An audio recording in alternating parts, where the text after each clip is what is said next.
Bonjour à tous, bienvenue sur Accélération Maximale, ici Stéphane. Dans cette vidéo, on va voir ensemble mon bilan à 2 mois suite à mon entraînement de vitesse.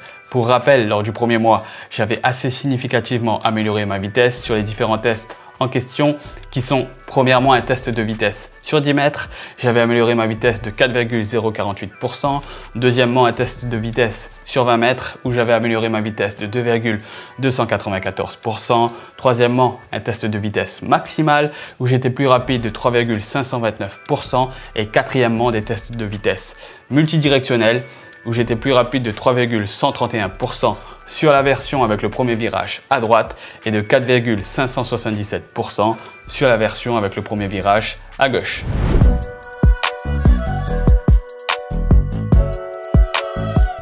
Dans ce deuxième mois, j'ai essentiellement fait la même chose que lors du premier mois. On ne change pas une équipe qui gagne. J'ai donc fait essentiellement des sprints en côte et des séances de sprint sur terrain. L'objectif principal de ce mois-ci était d'améliorer ma vitesse sur 20 mètres. J'ai donc allongé les distances en conséquence. Je suis passé principalement de distances de 10 mètres lors du premier mois à des distances de 15 mètres lors de la première quinzaine du deuxième mois et de 20 mètres lors de la deuxième quinzaine de ce même mois.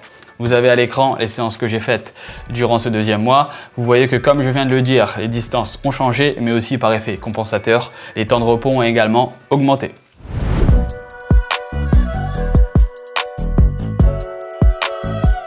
À l'issue de ce deuxième mois, je vous avoue tout de suite, les résultats sont moins enthousiasmants que lors du premier mois. Cela s'explique bien évidemment par le fait que plus je vais approcher de mon potentiel maximal et plus les progrès seront moindres. C'est tout à fait logique. Avec ça, il y a d'autres facteurs qui sont entrés en jeu. Je vous explique tout ça dans la partie suivante car là on attaque tout de suite sur le premier test, le test de vitesse sur 10 mètres. Pour ce mois-ci, je parcours les 10 mètres en 2,086 secondes, soit dans exactement le même temps qu'il y a un mois. Je n'ai donc pas progressé sur cette distance spécifique en un mois, mais si on retient le positif, ça représente tout de même une progression de 4,048% sur 2 mois.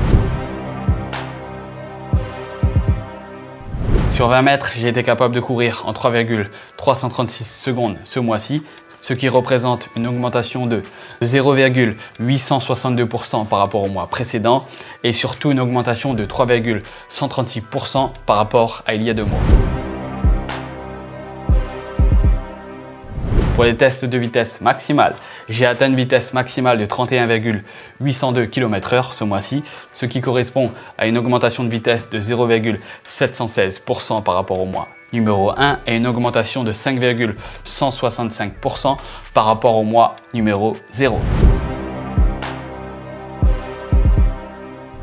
Pour les tests de vitesse multidirectionnel, j'ai effectué en 8,459 secondes celui avec le premier virage à droite, ce qui correspond à une régression de vitesse de 0,883% par rapport au mois numéro 1 et une amélioration de vitesse de 2,276% par rapport au mois numéro 0. Soyons positifs comme je l'ai dit précédemment.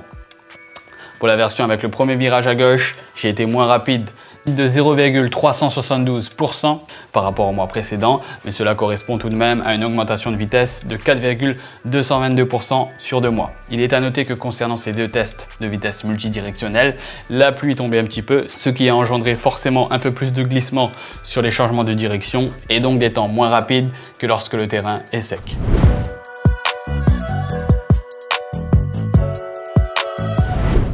Pour ce deuxième mois, forcément il y a un peu de déception. Je t'attends toujours à de meilleurs résultats vu l'investissement et le travail fourni. Mais il faut aussi avoir un esprit analytique, regarder ce qu'on a fait, pourquoi cela n'a pas marché et essayer de trouver des solutions à cela. Pour ma part, il est évident que j'ai été moins focus sur mes trainings. J'ai beaucoup de projets en cours, dont un programme sur l'amélioration de la vitesse qui va sortir très prochainement j'espère. Et j'ai eu aussi beaucoup plus de coaching personnalisé ce mois-ci. Ce qui fait que j'ai beaucoup plus travaillé, beaucoup moins dormi et j'ai eu un niveau de stress un peu plus élevé. De plus, lors de mes sessions d'entraînement, je suis accompagné maintenant. Lors du premier mois, il y a un athlète qui me voyait m'entraîner. Il m'a demandé gentiment s'il pouvait s'entraîner avec moi. Je lui ai dit pas de souci, tu viens à telle heure, à telle date et je serai là.